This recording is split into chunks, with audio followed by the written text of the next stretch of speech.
철스트라다무스님한테 그거 하나 쓸 거면 여쭤봅시다. 그러면 이재명 후보 득표율 몇 % 정도 예상하세요? 저는 진짜 우리 백사님 참 진짜 정확한 질문을 진짜 제가 질문할 때마다 그렇게 얘기해 주시니까 저 너무 고마워요. 네. 아니, 너무 예리하고 가장 중요한 저는 이래 봅니다. 이재명 후보의 압승은 뭐 당연한 건데 얼마나 벌어지느냐 저는 트리플 크라운을 달성할 가능성이 높다.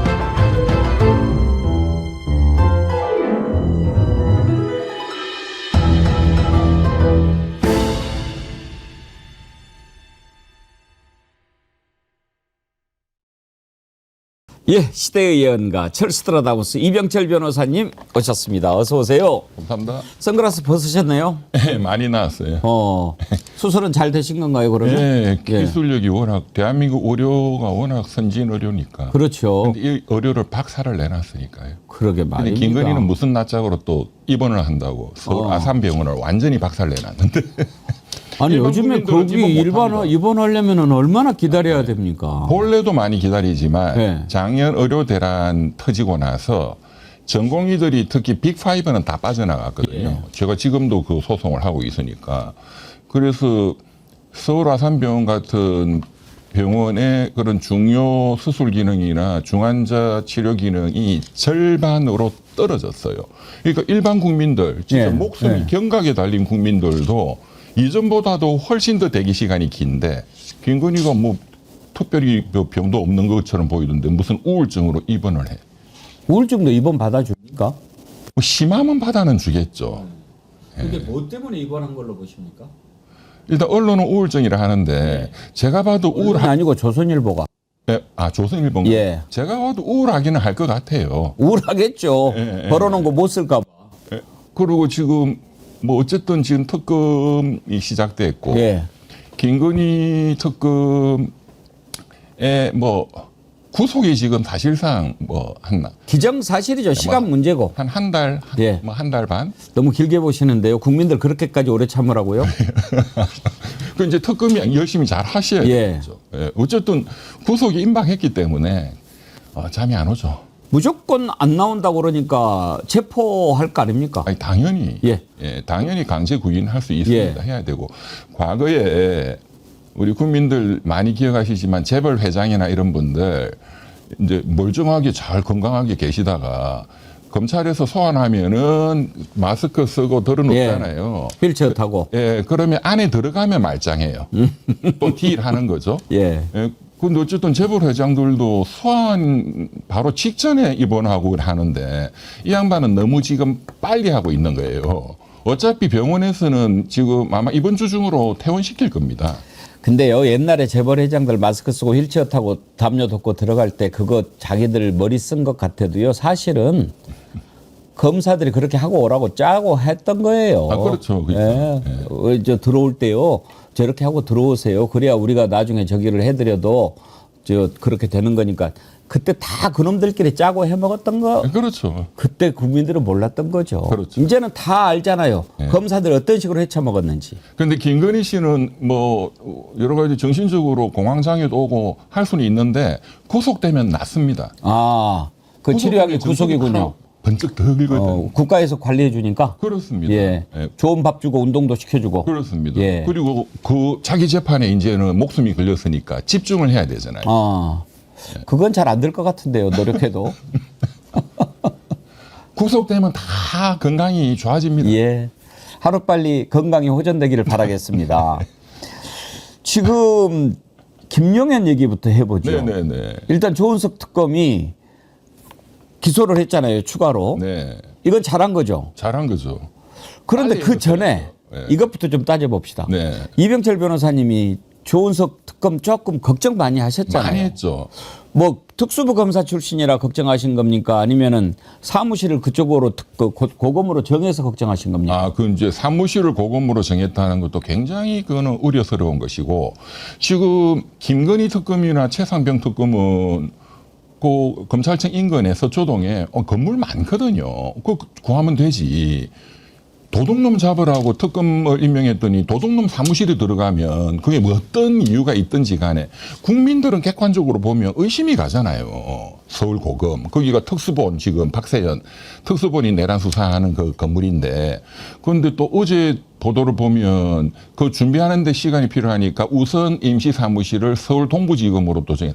이것도 정말 이렇게 하니까 신뢰가 더 안 가는 거예요. 거기다가 조원석 씨가 이제 과거에 특히 노무현 대통령 때 그 수사팀 그때 이제 노무현 대통령 취임하자마자 그 대선 자금 수사를 했잖아요.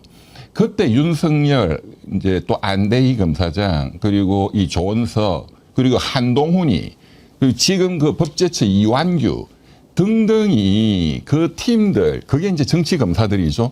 그 사람들이 만든 우검회라는 모임이 있습니다. 우직한 검사들의 모임. 그 우검회예요? 우검회. 그게 중앙일보에 보도가 됐었거든요. 예. 제가 그 사진을 한번 보여드릴까요? 예. 준비를 했는데 사진. 우검회 사진 준비되면은 좀 띄워봐 네. 주세요. 그 사람들 그게 중앙일보에 보도된 사진인데 그 등산 가가지고 자기들끼리 찍은 사진이 있어요. 거기에 지금 제가 말씀드린 이 사람들 다 나오거든요. 조원석 씨도 그거 나옵니다. 예. 그리고 더 심각한 건 이명박 집권하고 나서 노무현 대통령이 서거하셨잖아요. 그 완전히 그거는 정치 수사였죠. 그때 그 수사한 사람이 대검 중수부장이 이인규. 예. 그렇죠. 예. 논두렁식에. 논두렁식에. 그다음에 그 밑에 우병우. 예. 그다음에 조원석 씨가 대변인이었어요. 그렇죠. 예. 그리고 홍만표. 예. 그 국민들 지금도 기억하실 겁니다. 그 홍만표가 그 노무현 대통령 이렇게 검찰 출두하는 거 위에서 이렇게 보고 웃고 있는 장면. 예. 그때 그 옆에 있는 사람이 조원석이거든요. 예. 그러니까 기본적으로 그 홍만표는 또 그 이후에 본인 개인 비리로 구속됐죠. 우병우 구속됐죠. 윤석열이 절에됐죠. 이완규. 지금 나오는 이 사진이군요. 사진입니다. 저 맨 밑에 맨 왼쪽이 윤석열이고. 예. 그러네요. 예, 예. 맨 밑에 왼쪽에서 네 번째 그 무릎이 이렇게 예. 저게 한동훈이네? 한동훈입니다. 예. 맨 위에서 오른쪽 머리 예. 벗겨진 키 좀 이완규네요. 이완규 법제처장입니다. 예. 맨 위에서 왼쪽에서 세 번째 약간 이렇게 모자 쓰고 있는? 까만 모자 저분이 예. 조원석입니다. 아하. 예. 그러니까 저 중간에 선글라스 끼고 예. 중간에 계신 분이 안대희 검사. 그거 안대희고. 예, 예. 그 안대희 옆에 그 모자 빨간 모자 쓰고 있는 사람도 나치근데요. 왼쪽 오른쪽. 안대희에서 그러니까 안대희 오른쪽에 바로 두 명. 왼쪽이 이 남기춘이네. 아니. 그 반대쪽 노란색 옷 입은 옆에 네. 모자 쓴 사람. 빨간 모자. 네. 저기도 네. 하여간 여기 검사들이 다 유명한 사람들입니다. 예. 중수부 아니면 특수부. 예. 그러니까 다 정치 검사들이죠. 예. 다 모여 있네요. 다 모여 있는데 그런데 이제 저는 조금 그 부분에 대해서는 이병철 변호사님하고 조금 생각이 다를 수가 있는데 제가 어느 방송에서 이렇게 보니까 이병철 변호사님이 특수부 검사는 거의 사람 취급을 안 하시더라고요. 근데 이제 저기는 지금 저도 물론 거의 다 동의합니다. 그런데 조은석 특검 같은 경우에는 예를 들어서 이제 검사로 이렇게 쭉 있잖아요. 그러면은 실력이 있으면은 발탁이 돼서 일을 할 수 있죠. 그렇죠. 그럼 쫄딱으로 일을 했잖아요. 그리고 이제 나중에 높은 자리에 갔을 때 어떻게 하느냐 이거를 잘 봐야 될 것 같은데 누군가의 밑에서 자기의 능력을 발휘해서 해야 될 때 했던 것을 꼭 부역이라고 나쁘게만 볼 것인가 하는 그렇죠. 부분. 그 부분은 좀 우리가 그렇죠. 인정을 해줘야 되지 않은가. 전두환 군부 독재 정권 때 무슨 그 높은 자리 했다고 다 군부 독재의 부역자는 아니죠. 높은 자리에 한 놈은 문제가 있죠. 근데 낮은 자리에서 어쩔 수 없었던 사람들은 있었을 거란 말이에요. 그런데 저 양반 검사 자체가 높은 자리예요. 그렇죠. 3급부터 시작하고 3급 공무원이 아닙니다, 검사. 그러면은 지금 특검 같은 거 이렇게 뽑고 특검부 뽑을 때 특수부 검사를 다 폐지를 해야 될까요? 저는 그랬어야 된다고 생각합니다. 중수부, 특수부 출신은 안 됩니다. 일단 기준을. 지난번에 정말 우리 대통령께 누가 되는 이제 너무 큰 에러였는데 오광수 예. 민정수석. 그 사람 특수부 출신이잖아요. 대통령과 어떤 친분 때문에 그래도 믿어보자 한 거잖아요. 그런데 저는 절대로 이 사람 안 된다라고 처음부터 얘기했어요. 그 보십시오. 본인의 비리가 그 수사받아야 되고 지금 수사받고 있거든요. 고발돼가지고.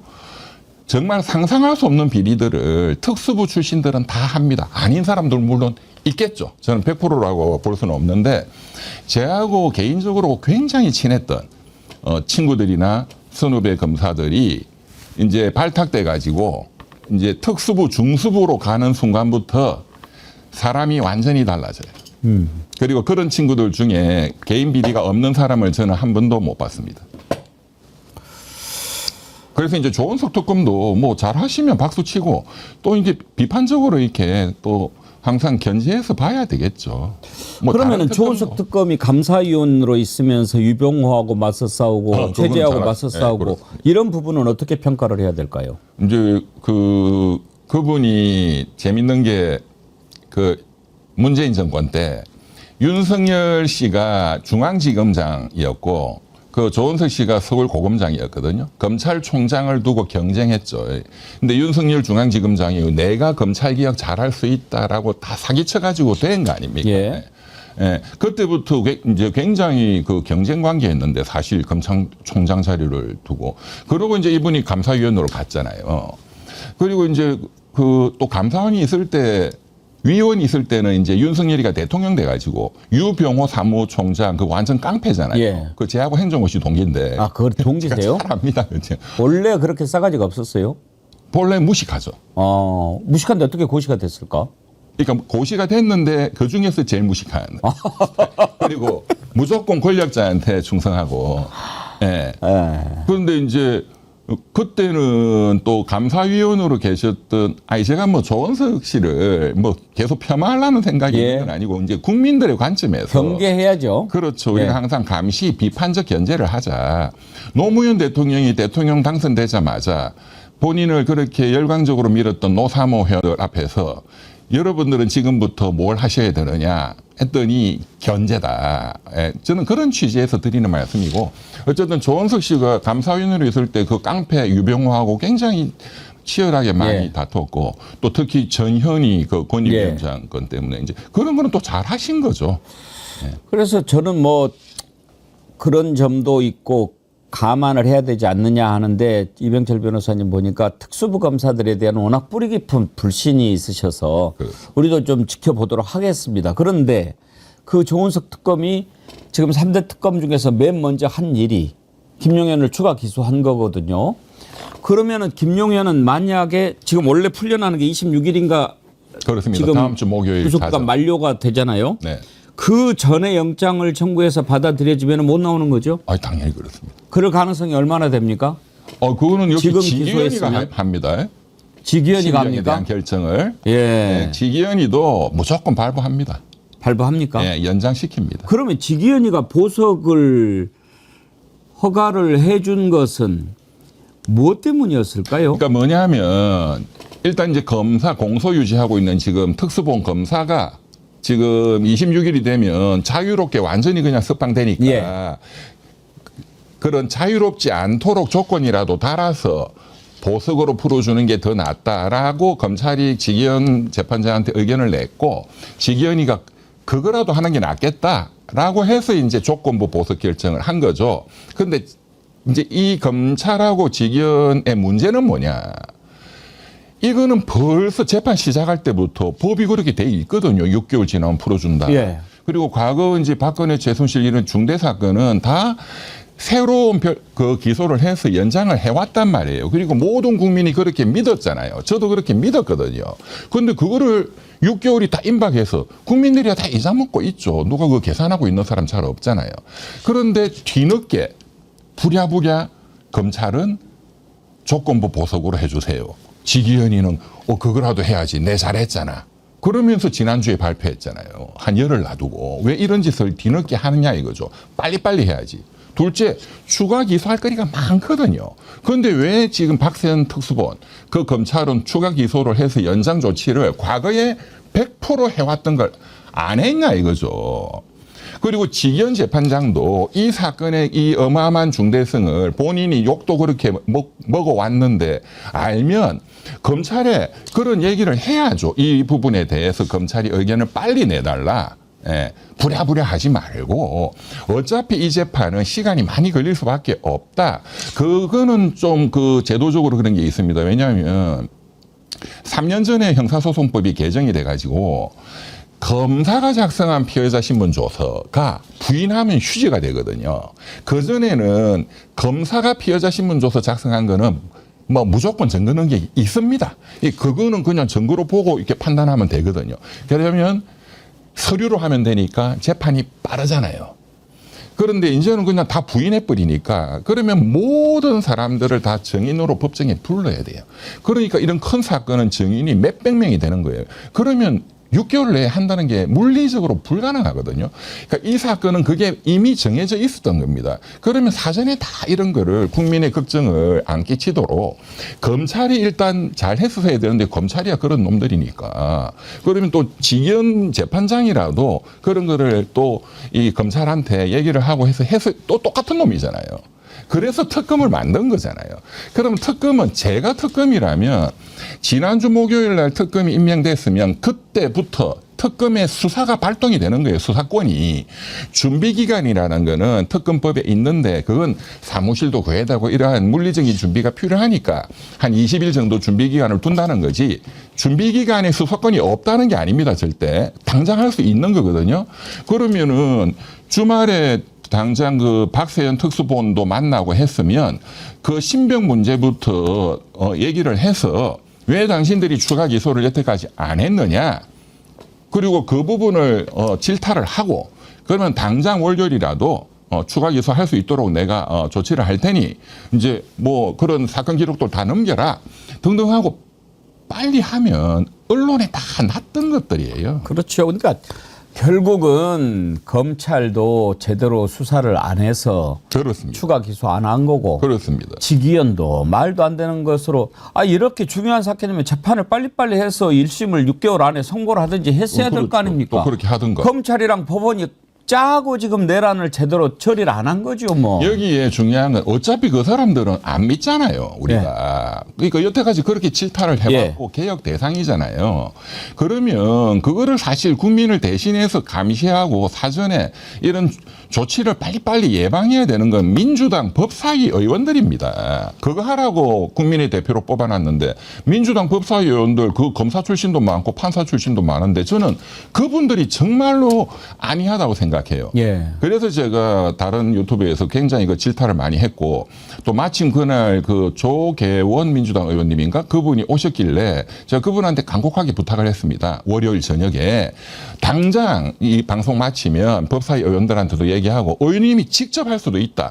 조은석 특검한테 빨리 서둘러서 이번 주 중으로 그 추가 기소하고 연장시켜라 구속을. 그리고 100% 가능하다. 그러셨군요. 다행이죠. 그거를 또 받아들였네. 그러면 지금 김용현 입장에서는 아차차 내가 특검을 몰랐네 이렇게 하고 지금 발등을 찍고 있을까요? 아니 그러니까 이제 집단에는 지금 그 보석 조건 안 받고 조금만 더 버티면은 내가 구속기간 만료로 나오니까 아이고 했다가 이제 예상하지 못했던 것을 맞은 거 아닙니까? 사실은 그 김용현이나 그 변호인들은 특검이 지난주 임명되는 순간 특검이 연장하겠구나라고 당연히 생각했을 거예요. 저도 그렇게 생각했거든요. 준비 기간 있고 그러니까 이렇게 빨리 할 걸 몰랐지 않았을까요? 아니 그래도 이게 너무 국민적으로 큰 반발이 터질 거니까. 그럼 바보 같은 놈이 지난번에 보석이라도 받고 나와서 잠깐 햇볕 쐬는 게 안 나아요? 아니 그런데 그 김용현이는 그간에 보십시오. 깜빵에 있으면서도 헌법재판관을 타도하자 선동하고 막 하잖아요. 그 사람은 지금 그걸로 맛을 들였거든요. 그러니까 잠깐 이것보다는 지가 막 싸우는 모습을 보여주는 게 이 사람의 지금 여기에 이 사람은 이제 완전히 맛을 들였어요. 그러니까 법원이 절대로 안 받아준다는 걸 알면서도 여기에 대해서 항고하고 집행정지 신청했죠. 이거 그냥 언론 플레이거든요. 법원은 무조건 기각입니다. 그거는. 그리고 그런 거 안 하고도 제일 쉬운 방법이 뭐냐. 보증금 1억 원을 안 내면 돼요. 돈 안 내면은 안 내면은 못 절대로 나가. 보석을 안 풀어줍니다. 아무튼 뭐 이제는 후회할지 어떨지 모르겠습니다만은 변호사님 보시기에는 일단 26일 기간 만료 전에 영장 청구되고 발부돼서 구속이 계속 이어질 거다. 연장된다. 예, 100%. 알겠습니다. 예.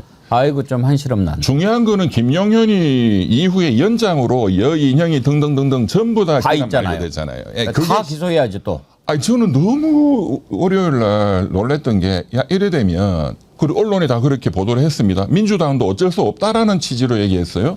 대탈옥 시리즈가 되는 거예요. 예. 야 그러면 국민들의 분노가 분노하죠. 그리고 불안하고요. 불안하죠. 저는요, 우리 찰스트라다무스 이병철 변호사님 오시면 좋은 게 궁금한 거 푸는 것이 제일 좋긴 하지만 이렇게 걱정되는 거 하나하나씩 좀 마음이 좀 진정이 되게 해주셔서 너무 고마워요. 이놈들 나와서 돌아다닐 걸 생각하니까 잠도 못 자겠고 밥도 안 넘어갔는데 계속 이제 나머지들도 다 그러면 줄줄이로 구속 연장이 될 거다. 그 문제가 리스크가 이제 예방이 예. 지금 됐다. 오케이. 그러면 조은석 특검 조금 우리가 힘을 밀어줍시다. 이제 계속해서 격려해드려야죠. 하라고. 잘하셨으니까. 네. 알겠습니다. 네. 일단 김용현이 이렇게 정리가 됐고 김건희로 다시 돌아가서 네. 아니 세상에 검사가 주가 조작 수사를 한다. 그러면 기본적으로 압수수색 해가지고 전주 계좌 번호 이렇게 보고 오고 갔던 놈들 다 찾아보고 증권사 직원하고 통화한 내용이 있으면 그거 확인해보고 ABC 아닙니까? 그렇죠. 그거를 4년 동안 못 찾았다고?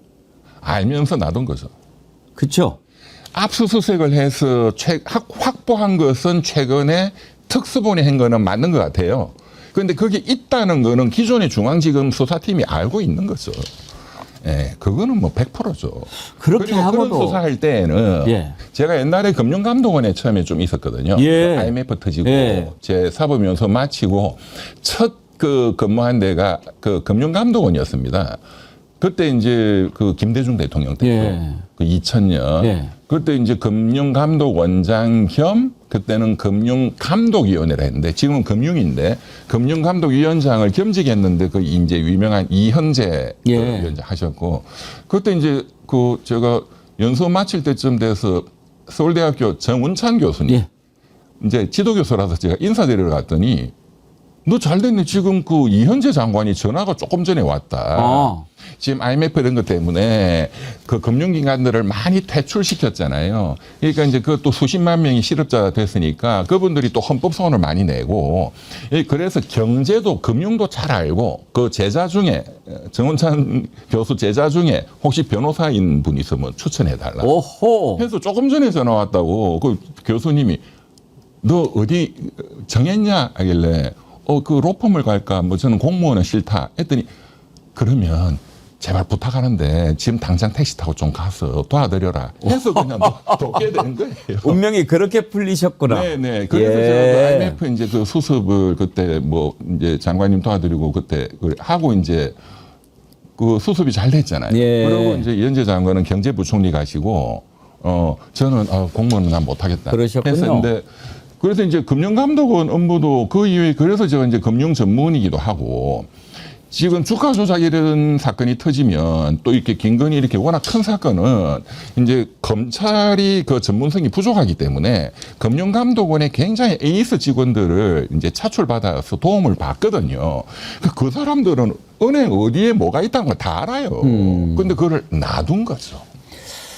정운찬 총리께서 최근에 책을 하나 펴내셨어요. 아, 조순 총리 스승이잖아요. 애제자죠. 나의 스승 나의 인생. 네. 그래가지고 조순 전 총리 관련된 책을 이번에 펴내셨어요. 예. 우리 그 정어리를 아주 사랑해 주시는 문웅 회장님이 정운찬 총리님한테 말씀을 하셔가지고 정운찬 총리께서 그 책 이렇게 친필 사인을 해서 또 저를 보내주셨는데 네, 네. 그 책 한번 꼭 읽어보십시오. 네, 네, 또 감사합니다. 정운찬 총리님의 제자시군요. 예.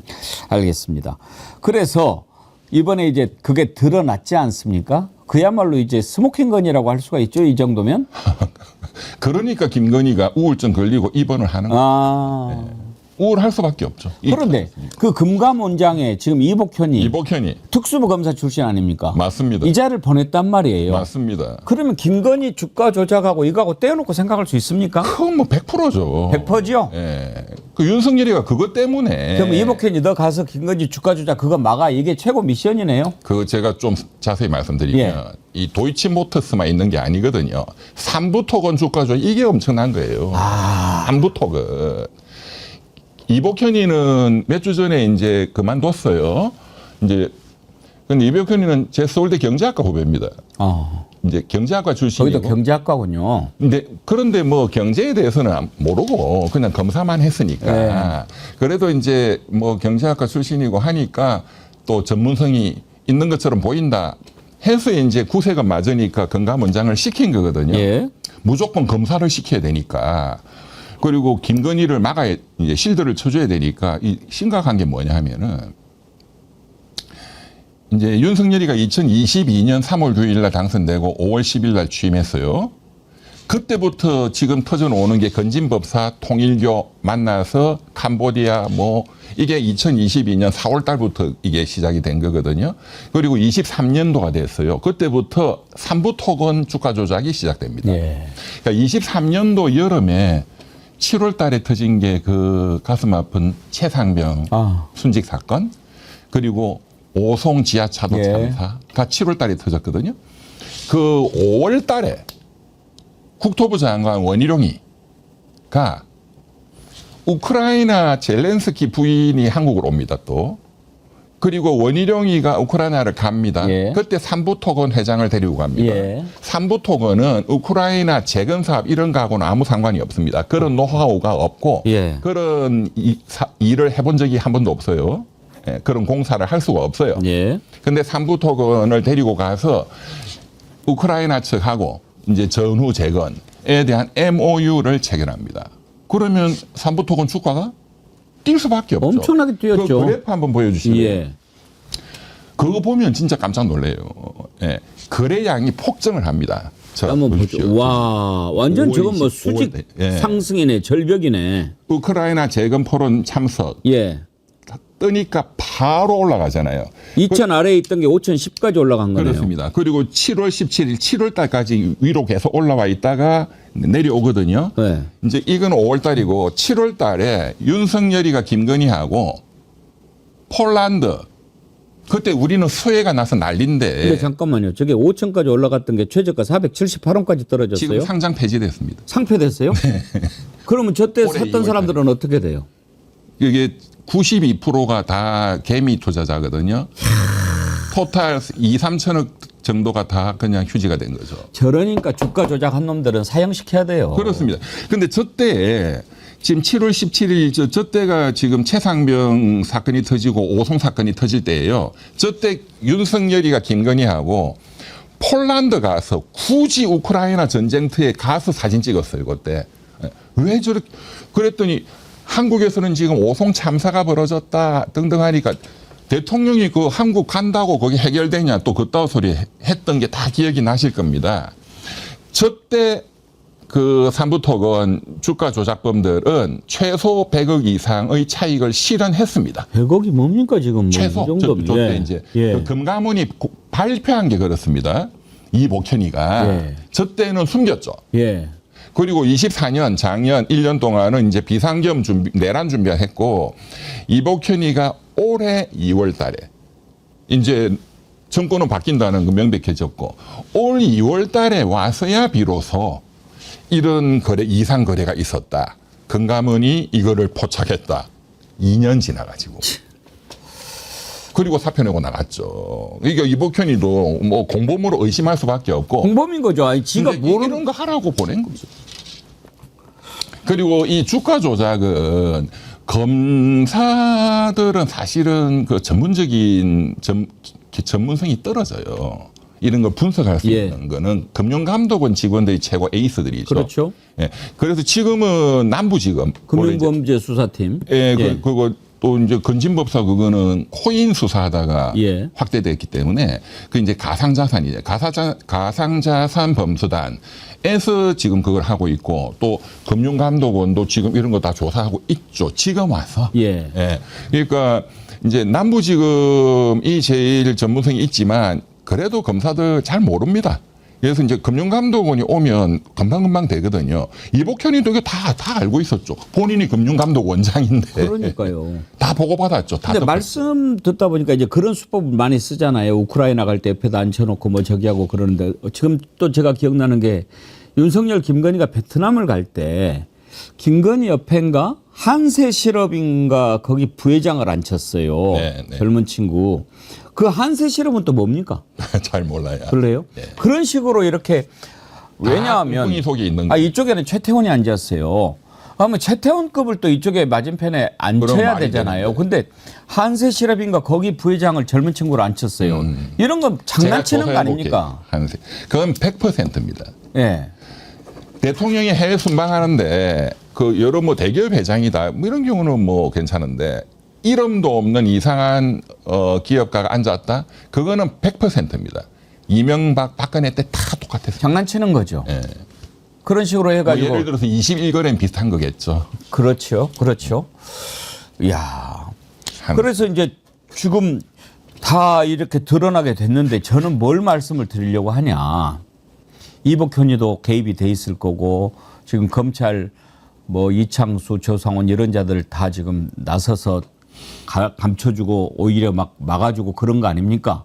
그러면 특검이 김건희 주가 조작 밝혀내는 것은 기본이고 이런 놈들 지금 조사를 해야 되는 거 아닙니까? 그렇습니다. 그 가능합니까? 지금 김건희 특검이 그래서 할 일이 굉장히 사실은 내란 특검보다 더 많아요. 내란 특검은 언론에도 많이 알려져 있고 덩치 큰 것들은 또 뭐 특수본에서 또 많이 했기 때문에 좀 빈 것만 하면 되는데 김건희 특검은 완전히 처음부터 하는 거거든요. 예.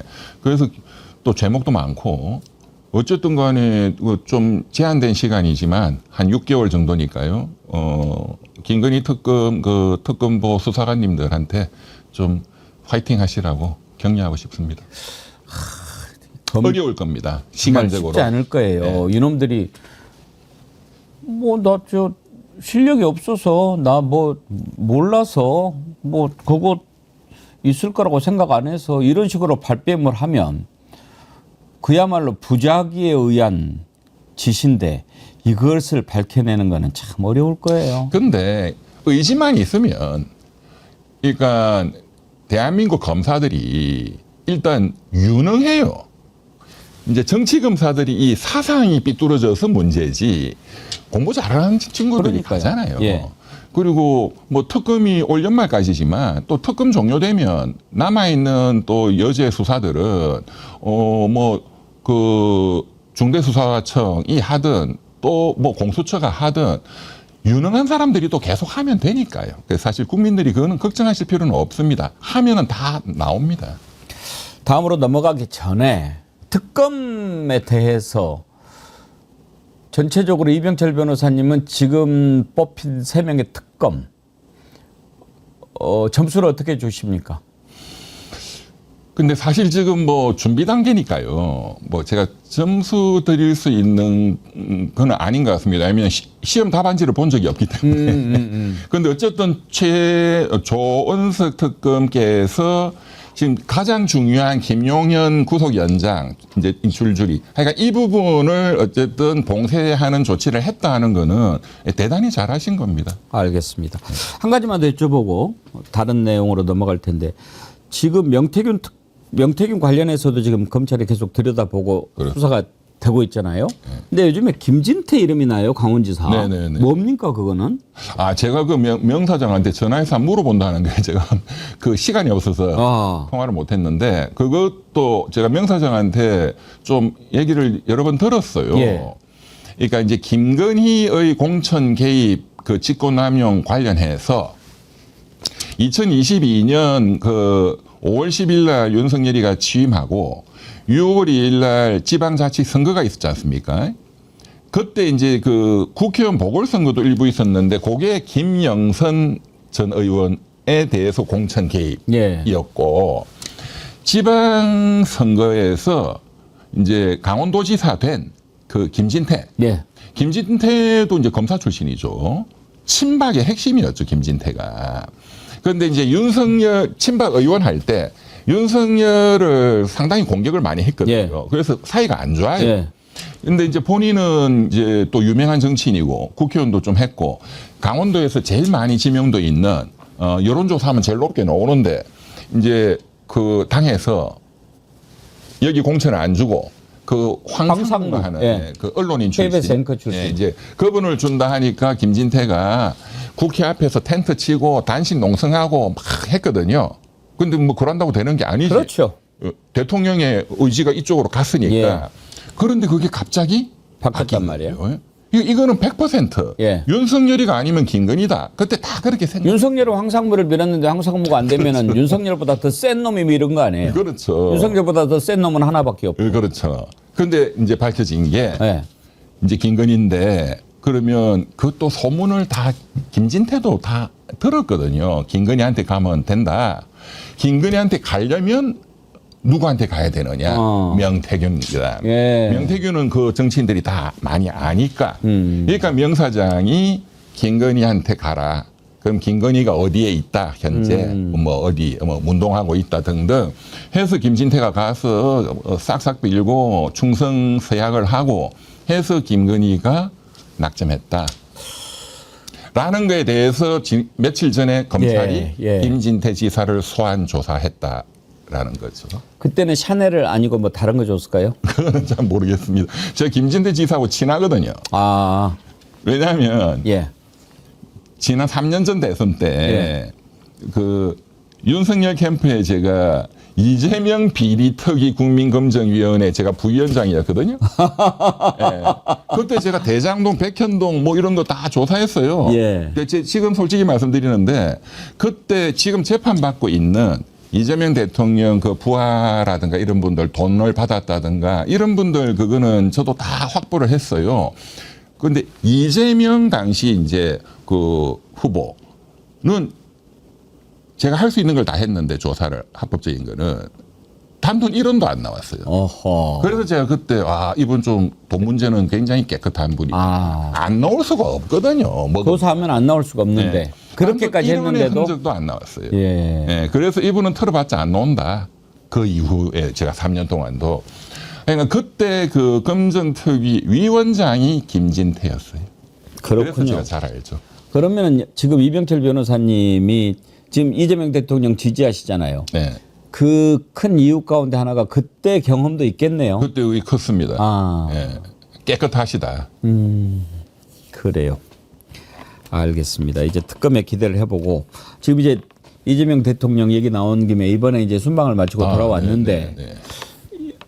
그럼 순방이 아니고 해외 방문하고 왔는데 그 점수는 얼마나 주십니까? 저는 대통령 이번에 뭐 G7 그 순방은 뭐 A 플러스.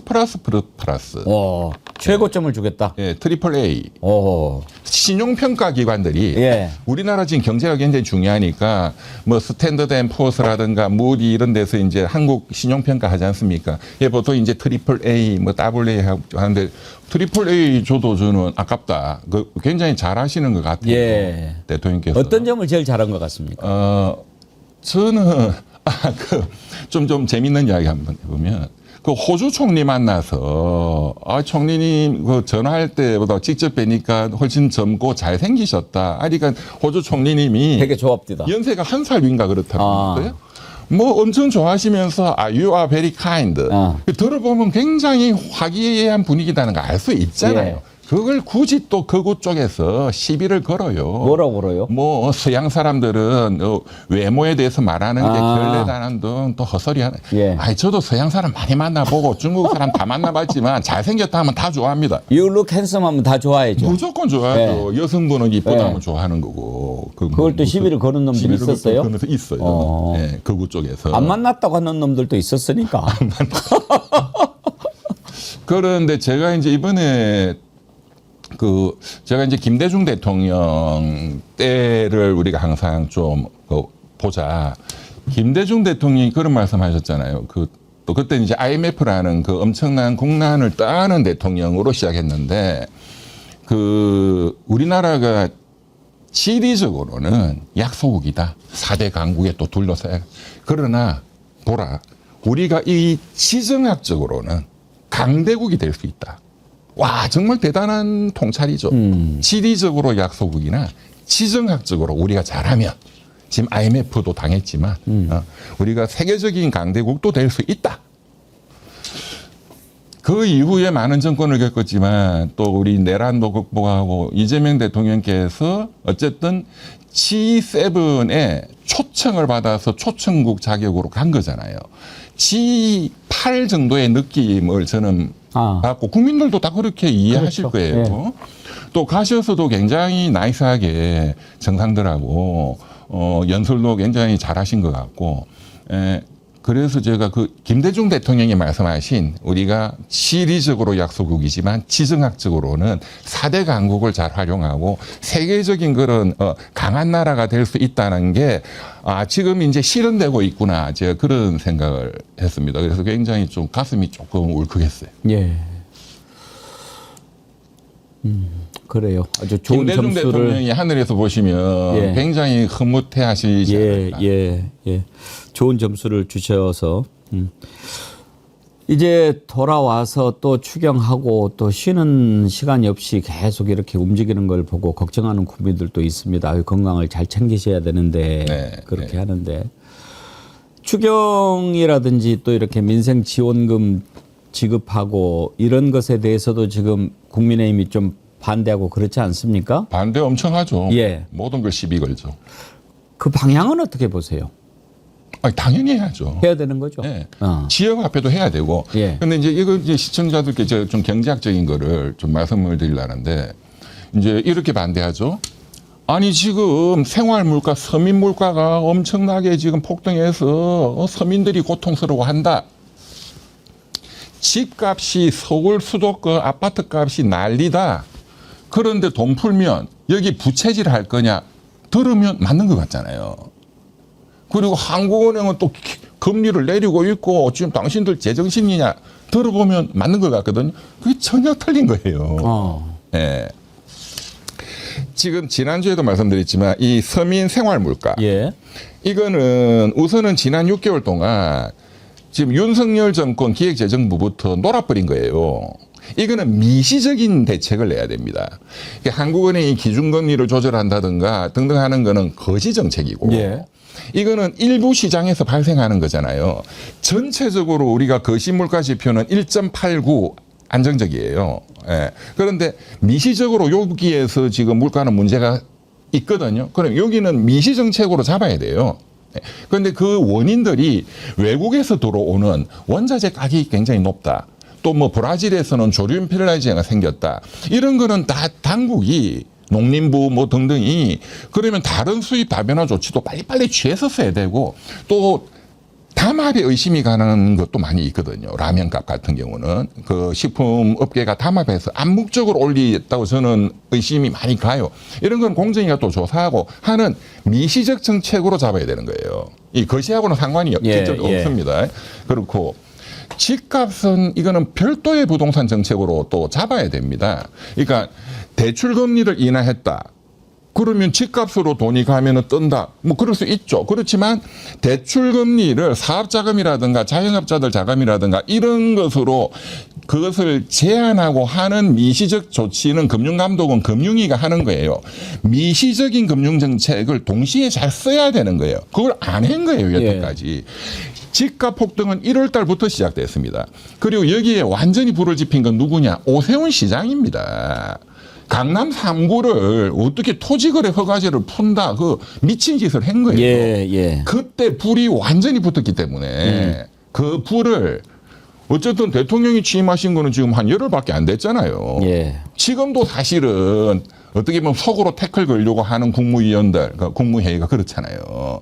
그러니까 어쨌든 뭐 이자들이 저질러 놓은 거 또 수습하는 게 능력 있는 또 정부니까 뭐 저는 뭐 충분히 수습될 수 있다고 알겠습니다. 예. 오늘 말씀 감사드리고 또 찰스트라스 다무스님 오셨는데 제가 세 사람 운명이 궁금해서 예언 좀 들어보고 싶습니다. 네, 네.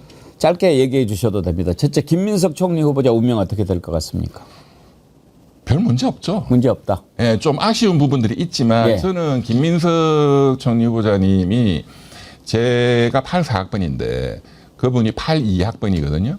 저도 학생 운동을 했고 이제 저보다 2년 선배니까 제가 2학년 때 4학년 총학생회장이었어요. 그리고 그때 이제 그 전국 그 전대협이었던가 전국 그 학생회장 대표도 했고 그때 굉장히 영웅이었죠. 굉장히 지도력이 뛰어났어요.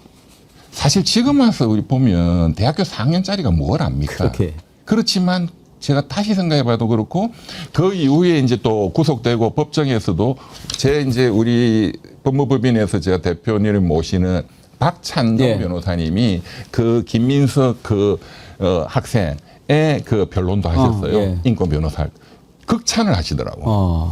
그때 그 김민석이를 보고 쟤는 앞으로 대통령감이다. 큰 정치인이 될 것이다. 라고 딱 봤대요. 예. 굉장히 뛰어난 정치인으로서인데 이제 안타까운 거는 이번에 홍준표 시장도 참 오랫동안 고생을 너무 많이 했다.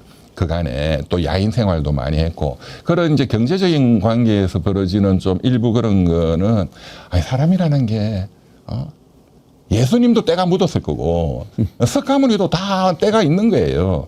중요한 건 이 장단을 다 봐야 되고 현재 이 국가가 저 사람을 원하느냐 하는 게 제일 중요하고 저는 김민석 그 총리 후보가 그 뛰어난 어떤 능력을 꼭 대한민국에 대해서 쓸 기회가 부여될 것이라고 보고 또 잘할 거라고 봅니다. 알겠습니다. 두 번째로 궁금한 운명이 이준석인데요. 지금 제명 청원이 58만 명을 넘었더라고요. 네. 어제 노원경찰서에서 고발인 조사 제가 받으셨다고. 네. 운명이 어떻게 될 것 같습니까? 제가 뭐 누차 말씀드렸지만 국회에서도 본회의에 이제 윤리특위 만들어지고 하면 본회의에 제명권에 대한 안건이 표로 올라갈 수밖에 없다. 예. 그런데 뭐 거기서는 부결될 수도 뭐 있겠지만 저는 이 사법 리스크를 피하기는 어려울 거라고 봅니다. 그 이번 정도? 건, 예. 이번 망언 건 때문에 민주당도 고발했고 여성단체도 했고 저도 했지만 이것뿐만 아니라 지금 개혁신당 관련 돈 문제라든가 이 리스크를 극복하기는 어렵고 연말 전에 사법 처리가 될 거라고 봅니다. 예, 그 정도. 네. 알겠습니다. 끝으로 제가 궁금한 사람이 트럼프의 운명입니다. 지금 보면 여러 가지로 막 윤석열 하는 것이 막 연상되는 그런 그렇죠. 행보 아닙니까? 네, 그렇죠.